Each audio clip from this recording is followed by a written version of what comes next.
Have you noticed that your groceries, gas, or even your morning coffee are getting more expensive? That's inflation at work, and it's silently eating away at your money. Inflation is the general increase in prices of goods and services over time. Simply put, it means your money buys less than it did before. Let's say last year, a loaf of bread cost $2. This year, it's $2.20. That's 10% inflation on bread. Over time, these small increases add up, and that's what makes inflation such a big deal. There are a few reasons inflation happens, but here are the main ones. Demand pull inflation.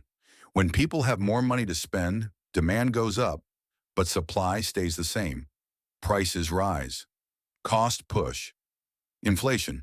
When the cost of making goods increases, like higher oil prices, businesses pass those costs on to you. Monetary inflation. When a country prints too much money, it loses value, causing prices to rise. So how does inflation actually affect you? 1. Your savings lose value.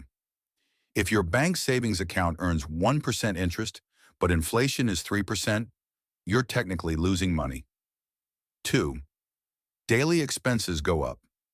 From rent to food, everything starts to cost more, which stretches your budget thinner. 3. Investments matter more. Money sitting idle loses value, but smart investments can outpace inflation and grow your wealth. Here are a few ways to fight inflation and protect your money. Invest in assets like stocks, real estate, or inflation-protected bonds. Build a diversified portfolio. Avoid keeping too much cash sitting idle. Inflation is real, and it's here to stay. But by understanding how it works and making smart money moves, you can stay ahead of the curve.